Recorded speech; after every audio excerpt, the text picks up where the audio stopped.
competitive marketplace begins. That's crony capitalism, and that's the answer. Okay, through Operation Warp Speed, the Trump administration and private industry developed a COVID vaccine in record time.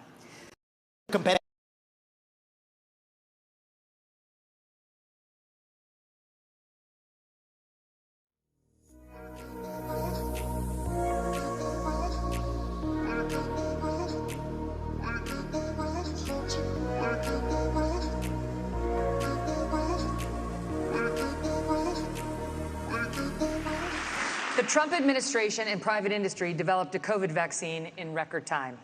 The program protected the drug companies from virtually all lawsuits over vaccine injuries.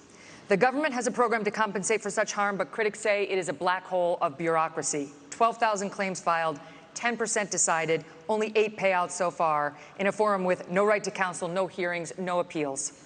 Mr. Trump says he's very proud of Warp Speed. Should he be? Well, this question specifically on liability goes back to actually Reagan. And Reagan is a president who I admire. Many of us do. I think that reviving that spirit is in many ways going to be good for this country in so many ways. But one of the areas where he erred was this special form of lobbying to say that one kind of manufacturer, a vaccine manufacturer, cannot be sued for their product liability. So I have pledged, it is part of my legislative agenda, we will repeal that, just like we will repeal every other form of crony capitalism. People who have been harmed by those vaccines deserve accountability. They cannot be forgotten Americans. And I think one of the top lessons we learned from that COVID pandemic is that free speech in this country is most important in those alleged times of emergency. If we had been allowed to openly debate the merits of those vaccines, they would have been never mandated in the way that they were.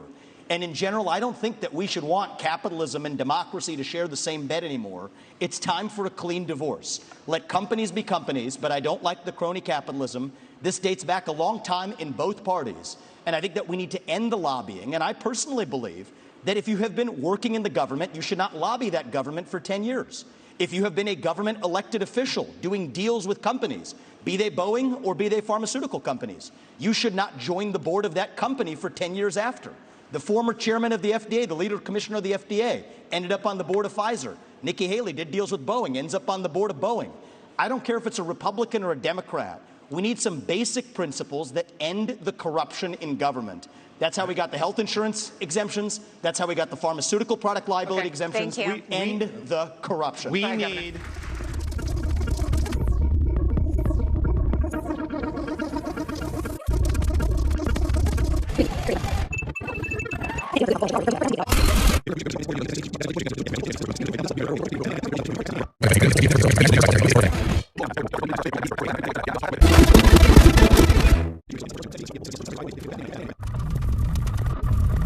Alabama.